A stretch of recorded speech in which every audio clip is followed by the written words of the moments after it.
साथियों नमस्कार। गलती से माइक नहीं लगाता इसलिए आवाज नहीं आई पिछले चर्चा में, इसलिए मैं पुनः अपनी बातचीत शुरू करता हूं।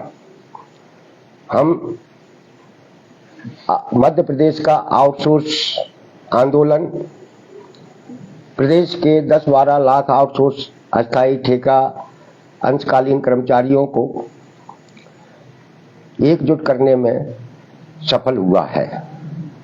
पिछले कुछ दिनों से जो हम लोग देख रहे हैं वह हम लोगों को ये संतोष देने वाली है कि हम लोग जिस दिशा में प्रयास कर रहे थे वो प्रयास सही थे।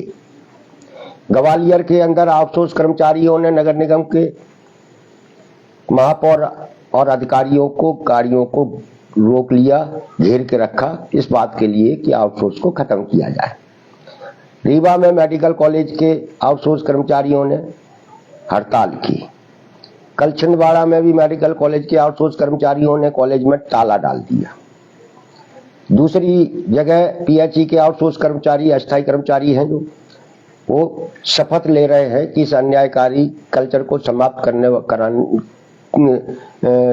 कराने के लिए वो भी इस आंदोलन में हैं और जिस पार्टी ने इसको लागू किया है उसका बहिष्कार करने की शपथ ले रहे हैं। ये सारी वीडियो हमारे इसी पेज पर उपलब्ध हैं। इसी तरीके के तमाम सारे आंदोलन मध्य प्रदेश में अलग अलग जिलों में आउटसोर्स अस्थायी ठेका कर्मचारियों के बीच से चल रहे हैं, शुरू हो गए हैं। इस आंदोलन का असर इतना है कि हाल ही में जो क्लास 4 कर्मचारी हैं, जो स्कूलों में अंशकालीन कर्मचारी हैं, जो पंचायतों में कर्मचारी हैं, वो बहुत छोटे कर्मचारी हैं जिनसे कभी कोई नेता बात नहीं करता था। उनके 7 अक्टूबर को भोपाल में तिरंगा रैली में हिस्सेदारी करने के आह्वान भर से ही बीडी शर्मा ने अंशकालीन कर्मचारियों के प्रतिनिधिमंडल को कल भोपाल बुलाया और उनसे बात की। कमेंट बॉक्स में वो फोटो आपको उपलब्ध रहेगा। पंचायतों के कर्मचारियों के प्रतिनिधिमंडल को वित्त मंत्री जगदीश देवड़ा ने आज बुलाया। वो नीमच से भोपाल आए, उनसे मिलकर वापस नीमच पहुंचे। तो ये असर है आंदोलन का और हम ये कह सकते हैं कि जिस तरीके से पूरे मध्य प्रदेश का आउटसोर्स कर्मचारी एकजुट होकर बोलने लगा है, सरकार और सरकार से जुड़े हुए लोग डरने लगे हैं। इसीलिए जिन भृत्यों से वो कभी सीधे मुंह बात नहीं करते, उन्हें फोन करके बुलाया जा रहा है बातचीत के लिए। तो साथियों, ये आपके आंदोलन का हिस्सा है। सरकार लगातार हमारे आउटसोर्स कर्मचारियों पर हमले कर रही है। हाल ही में मुख्यमंत्री जी ने लोक सेवा केंद्र की फीस घटाकर 40 से 20 रुपए की। इसका असर भी लोक सेवा केंद्रों के हमारे आउटसोर्स कर्मचारियों पर पड़ा है। संचालकों ने वहां पर काम करने वाले कर्मचारियों के वेतन को 5,000 से घटाकर 2,500 कर दिया है और कह रहे हैं कि करना है तो करो, नहीं तो घर बैठो, क्योंकि संचालक अपने मुनाफे में किसी तरीके की कमी नहीं चाहते हैं। और सरकार जिसने ऐसा फैसला किया उसको ये चाहिए था कि जब लोक सेवा केंद्रों के जरिए अगर वो जनता की मदद करना चाहती है तो उसे लोक सेवा केंद्रों का संचालन खुद करना चाहिए था और 20 रुपए, जिसमें से 5 रुपए सरकार के पास पहुंचते हैं, बचे हुए 15 रुपए में से वो लोक सेवा केंद्र में काम करने वाले आउटसोर्स कर्मचारियों से काम करा सकती थी। वो कम पैसा नहीं है, उस पैसे से हर कर्मचारी को सम्मानजनक वेतन मिल सकता था, लेकिन ऐसा नहीं किया। तो ये बड़ा खतरा, कई जिलों से हमारे पास फोन आए हैं कि लोक सेवा केंद्रों से लोगों को निकाला जा रहा है। मैं उनसे अपील करता हूं कि 7 अक्टूबर को भोपाल तिरंगा रैली में शामिल हों और अपनी इस व्यथा को सबके साथ मिलकर सरकार तक पहुंचाएं और कहें कि ये गलत है, चुनावी समय में तो बिल्कुल ही गलत है। तो साथियों, ऐसे ही तमाम सारे जगह, तमाम सारे विभागों के अंदर किसी न किसी रूप में आउटसोर्स कर्मचारियों के साथ अन्याय होने लगा है। सैड मैप का पत्र आपके बीच में है, जो कह रहे हैं कि 20,000 रुपए से ज्यादा जिसको वेतन मिलता है उसकी हम छटनी जनवरी 2024 तक करेंगे, नए लोग रखेंगे। कितने में रखेंगे? 8,000, 9,000, 10,000, 5,000 में। ये सबसे बड़ा अन्याय है। और इससे सैड मैप के पत्र से एक बात और सामने आई है कि दिसंबर में ज्यादातर आउटसोर्स एजेंसियों के कॉन्ट्रैक्ट खत्म हो रहे हैं, यानी कि इस चुनावी दौर में बड़े स्तर पर आउटसोर्स कर्मचारियों की छटनी भी हो सकती है।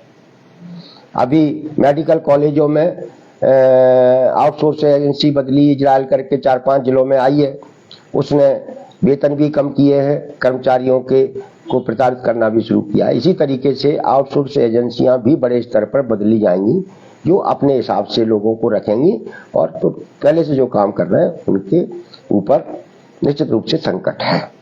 इस तमाम सारे संकटों से निपटने के लिए एक ही तरीका है कि हम एकजुट दिखें, सबके साथ मिलकर बोलें, तभी हम अपनी नौकरी को बचा पाएंगे।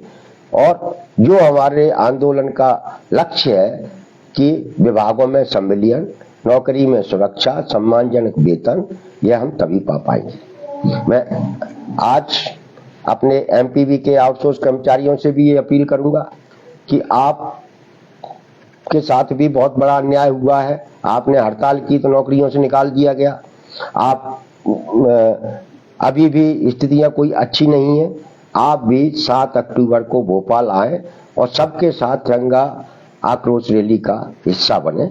ये लड़ाई हम सबको मिलकर लड़नी है, क्योंकि आउटसोर्स कर्मचारी कहीं भी है, चाहे वो एमपीवी में है, चाहे वो मंडियों में है, चाहे नगर पालिका नगर निगमों में है, चाहे वेयर हाउस में है, चाहे सहकारिता में है, चाहे निर्वाचन में है, चाहे शिक्षा विभाग में है, चाहे पुलिस में है, चाहे स्वास्थ्य विभाग में है।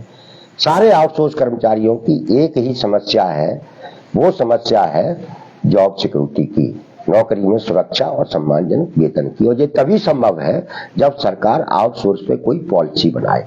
सरकार ने पिछले 15 साल में आउटसोर्स पे कोई पॉलिसी नहीं बनाई है। हमारी लड़ाई इसी बात की है कि सरकार आउटसोर्स पे एक पॉलिसी बनाए, जिससे हमारे लोगों का भविष्य सुरक्षित हो सके। साथियों, 7 अक्टूबर को ये आचार संहिता लगने से पहले का आखिरी कार्यक्रम है और इस कार्यक्रम के जरिए आप वर्तमान सरकार और चुनाव के बाद बनने वाली दोनों सरकारों पर अपना प्रभाव छोड़ सकते हैं, बशर्ते आप बड़ी संख्या में भोपाल पहुंचे। देखिए साथियों, आपने कुछ दिन पहले देखा कि दिल्ली में 20 लाख लोग इकट्ठे हुए थे। जो इकट्ठे हुए थे वो अपने बुढ़ापे को बचाने के लिए लड़ रहे थे। उनको 60, 70, 80, 90 हजार रुपए तक तनख्वाह मिलती है, लेकिन वो भी जमीन पर बैठे थे, धूप में, ट्रेनों में धक्के खाकर पहुंचे थे और उन्होंने पेंशन मांगी। हम लोग तो कुछ नहीं है, हम लोगों को तो अपने वर्तमान को बचाने के लिए इकट्ठे होने की अपील हम बार बार कर रहे हैं। और ये वर्तमान आपका नरक बना दिया गया है सरकार द्वारा। इससे अगर छुटकारा पाना है तो आपको दिखना पड़ेगा, सबके साथ दिखना पड़ेगा। मेरी आपसे फिर अपील है कि